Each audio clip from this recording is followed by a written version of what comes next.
Nous allons aborder dans cette vidéo les angles de portique sous robot.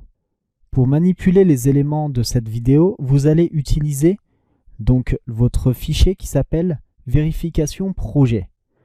Si vous ne l'avez pas, vous pouvez le retrouver dans les fichiers sources à cette formation sur le site alform.com. Donc maintenant, nous allons ici nous placer dans Assemblage. Vous allez de suite faire Fichier, enregistrer le projet sous. Puis au lieu de vérification projet, vous allez mettre angle de portique. Puis vous pouvez mettre projet puisqu'il s'agit du fichier de ce projet. Et vous cliquez sur enregistrer. Donc là, dans ce bureau assemblage, c'est un petit peu différent. Vous n'avez pas de fenêtre qui s'affiche en supplément, mais vous allez pouvoir définir donc des assemblages acier. Donc par exemple ici, entre ces deux poutres, entre cette IPE qui est un IPE 500 et cette IPE qui est un IPE 300. Pour ce faire, vous allez donc les sélectionner avec la touche CTRL du clavier. Et on va réaliser l'assemblage dans cette partie. Ici, vous allez cliquer sur Créer un nouvel assemblage de la structure. Il va vous ouvrir la fenêtre concernant la création des assemblages. Vous pouvez vous mettre en tant que géométrie, en tant que platine, en tant que jarret par exemple, en boulon, en raidisseur, en soudure, donc vous faites un ensemble totalement soudé, ou avec des paramètres réglementaires, ce que l'on ne va pas utiliser ici. Donc là, vous mettez soit en géométrie, mais nous, on va faire avec jarret. Ici, vous allez sélectionner le type de renfort que vous souhaitez. Donc, vous allez utiliser soit celui-ci ou celui-ci. Donc, pour avoir un renfort au-dessus puis un renfort en dessous. Nous, dans notre cas, on va mettre un seul renfort. Ce sera le renfort en dessous. Vous pouvez spécifier la hauteur de votre renfort. Donc, par défaut, ici, j'ai 300 mm, puis une longueur de 806. C'est que tout simplement, lorsque vous avez modélisé votre jarret précédemment, donc au cours de cette modélisation, ça a pris automatiquement les valeurs donc, que vous lui avez spécifiées. Là, on avait créé avec une règle, c'était 0,1 fois la longueur, je crois, de la poutre. Donc, il a pris la longueur de la poutre multipliée par 0,1. Donc, il fait 806 mm. Également la largeur, donc vous pouvez spécifier une largeur totalement différente. Lame, donc c'est l'épaisseur au centre de votre gousset que vous avez ici. Donc vous avez ici TWD, donc vous pouvez le voir ici avec le dessin. À chaque fois, à côté, vous aurez la visualisation de ce que rend donc votre assemblage. Puis le matériau, vous pouvez spécifier si c'est en acier, donc la nuance spécifique d'acier, inox, ou par exemple ici, je vais prendre du S355. Je vais cliquer sur Appliquer, puis ensuite je vais cliquer sur OK. Ici, vous avez 4 onglets. L'onglet Schéma, qui vous permet donc de voir ce que vous avez entré. Si vous avez la possibilité et la volonté de modifier ici par exemple des dimensions, par exemple ici au lieu de démarrer à 53, vous souhaitez démarrer à 50, vous pouvez entrer la valeur directement, puis vous cliquez sur Appliquer et ça se met automatiquement à jour.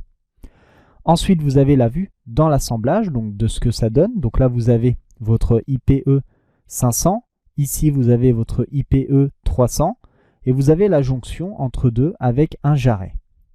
Là, vous l'avez donc sur la structure, donc vous pouvez visualiser qu'il a généré ici un assemblage. Et enfin, pour le résultat, vous allez avoir ici un message, résultat non actuel, le recalcul de la structure est exigé. Là, vous allez recalculer donc votre assemblage. Ici, vous faites dimension des assemblages acier, vous faites un clic gauche dessus. Liste des nœuds, donc c'est le 2 et la liste d'assemblage 1. Là, on va donc vérifier cet assemblage dans le cas de charge 11 et 14 avec pondération. Par défaut, vous n'avez pas forcément les pondérations donc de cocher et vous pouvez ici sélectionner les charges. Donc permanente, exploitation, le vent, etc. Là, vous allez laisser tel quel 11 à 14.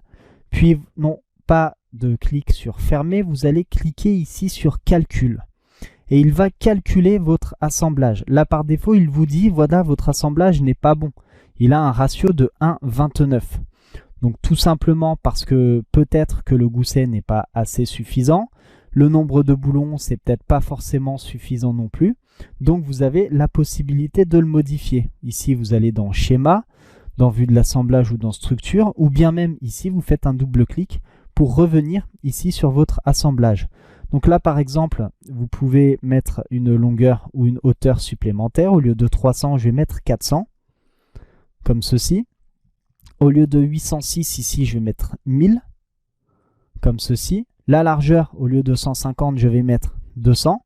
Et l'épaisseur de lame, je vais la passer à une épaisseur de 10.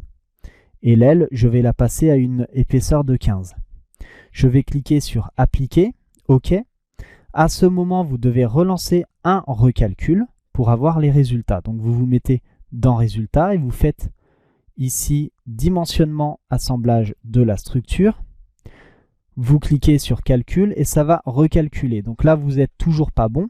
Donc c'est qu'il y a peut-être une erreur, non pas sur votre assemblage, mais cette fois-ci, c'est simplement une erreur de modélisation. Donc vous pouvez revenir sur la modélisation, dans les sections, et vous pouvez remodifier ici vos sections. Donc vous pouvez par exemple appliquer une section supplémentaire ici. C'est un IPE 300, vous pouvez passer par exemple sur un 400 et peut-être que ça passera un petit peu mieux. Mais dans ce cas-là, il faudra éventuellement ajouter donc, un gousset supplémentaire, etc. Donc là, je vous laisserai faire par vous-même le redimensionnement. Donc là, sachez donc qu'on est sur un ratio de 1,29 pour cet assemblage. Donc là, maintenant, on va voir que l'on va assembler la 4 avec la 2. Si vous faites ici créer un nouvel assemblage de la structure, vous allez avoir les paramètres par défaut qui étaient enregistrés. Moi, je ne souhaite pas avoir ça. Je souhaite avoir les paramètres que j'avais ici. Donc 400, 1000, 200, 10 et 15. Je vais donc ici faire un fichier, puis enregistrer ou fichier enregistrer sous. Et dans le dossier de cette formation, je vais enregistrer assemblage poutre poteau 1 en RxD, puis je clique sur enregistrer. Ensuite ici, j'appuie sur OK. Et enfin, ici donc pour ce deuxième assemblage qui comprend ici ces deux poutres, je vais tout simplement faire fichier ouvrir. Je vais chercher donc ce fichier RxD, je clique sur ouvrir et il prend, vous voyez, automatiquement les mêmes paramètres. Je vais cliquer sur appliquer, OK, et ensuite je vais aller dans résultats, je vais relancer la moulinette de dimensionnement des assemblages de la structure, liste des nœuds 4, liste d'assemblage numéro 2, puis j'appuie ici sur calcul. Et là, j'ai également un ratio de 1,36. Donc tout simplement, eh bien, si également vous voulez remodifier, vous pouvez retourner dans la modélisation. Nous, on va négliger ici ces ratios et on va continuer sur ce projet. Mais vous avez tout aussi bien intérêt, vous, à revenir sur la modélisation, encore une fois de plus, pour remodifier jusqu'à ce que tous ces paramètres deviennent corrects. Ensuite, eh bien, on va réaliser l'assemblage ici de ces deux éléments. Donc, on va refaire une nouvelle fois, créer un nouvel assemblage, comme ceci. Et ici, il va vous proposer donc cette géométrie. Vous pouvez également mettre par platine avec l'ajout d'un jarret. Donc ici, on va mettre par platine. On va laisser les valeurs par défaut. On va faire appliquer OK. On peut aller dans Résultats, relancer la moulinette, mais on va continuer et revenir après dessus. Donc à chaque fois que vous avez un élément ici, vous avez la vue de l'assemblage pour visualiser ce que ça rend. Et dans Schéma, vous pouvez remodifier directement les cotes. Ça, vous l'avez pour l'intégralité des éléments d'assemblage. Ensuite, on va passer sur l'assemblage de ces deux poutres. On va faire également créer un nouvel assemblage de structure. Il reconnaît également ça. Je vais faire également par platine, appliquer OK. J'ai la vue de l'assemblage de ce que donnera bien mon assemblage. Je retourne dans structure. Cette fois-ci, je vais sélectionner ces deux poutres ici. Je vais créer un nouvel assemblage de la structure, également par platine. Je fais appliquer, OK. Et ensuite, dans Résultats, je vais sélectionner ici l'intégralité des éléments et je vais lancer un dimensionnement d'assemblage de la structure de la liste d'assemblage 1 à 5, puisque j'ai sélectionné l'intégralité. Ici, je vais ne pas choisir les pondérations, mais je vais prendre par exemple les charges d'exploitation, puis les charges permanentes. Je fais OK, et ici, je lance Calcul. Et ça va recalculer l'intégralité donc de mes éléments sur cette note ici. Donc là, par exemple, j'ai uniquement un seul qui passe. Là, vous voyez, j'ai un petit V vert. Donc ça veut dire que celui-ci passe sans aucun problème. Ici, nous allons forcer les choses sur les boulonneries pour que l'intégralité de ces éléments passe en dessous d'un ratio de 1. Vous allez donc cliquer sur le premier. Puis on est sur un ensemble de géomètres. On va se mettre en ensemble boulonné. On va prendre des ensembles boulonnés, on va prendre du M24 par exemple. Puis en nombre de lignes, on ne va pas mettre 5, mais on va mettre 10 lignes. Vous allez entrer. Donc là, c'est peut-être un petit peu trop. Vous allez mettre 8 lignes. Si c'est en rouge, c'est qu'il y a trop de lignes par rapport à l'épaisseur que vous avez. Ensuite, vous cliquez sur Appliquer, puis OK. Et là, juste pour cette partie, vous allez relancer un dimensionnement en appuyant ici sur Calcul. Et là, vous voyez que vous êtes passé sur un ratio de 0,82. Donc là, vous avez un bon nombre de boulons. Donc la vue de l'assemblage, par contre, vous avez beaucoup de boulons. On aurait très bien pu remodifier ici le schéma. Donc on va sur cette modification. Et au lieu d'avoir un espacement ici de 60, vous allez mettre par exemple un espacement de 80, etc. pour pouvoir ajuster. Mais dans notre cas, on va rester ici tel quel. Ensuite, on va aller dans Structure. On va sélectionner le second. Double-clic ici. L'ensemble boulonné, on va se remettre également sur du M24. Et au lieu d'avoir 5 lignes, on va également mettre 8 lignes. Vous pouvez augmenter, par exemple à 10 c'est trop. Si on met 9, c'est encore passable. Mais on se met sur 8, logiquement, ça va passer. Vous pouvez également modifier l'entraxe horizontal et l'entraxe vertical. Vous cliquez ici sur Appliquer puis OK. On va relancer le calcul de cet assemblage, donc du numéro 2. Vous cliquez ici donc sur Calcul. Vous passez à 0,64. Votre assemblage est OK. Ici, vous avez OK, donc c'est parfait. Ensuite, on va passer sur le suivant, qui est celui-ci. On va également mettre du M24.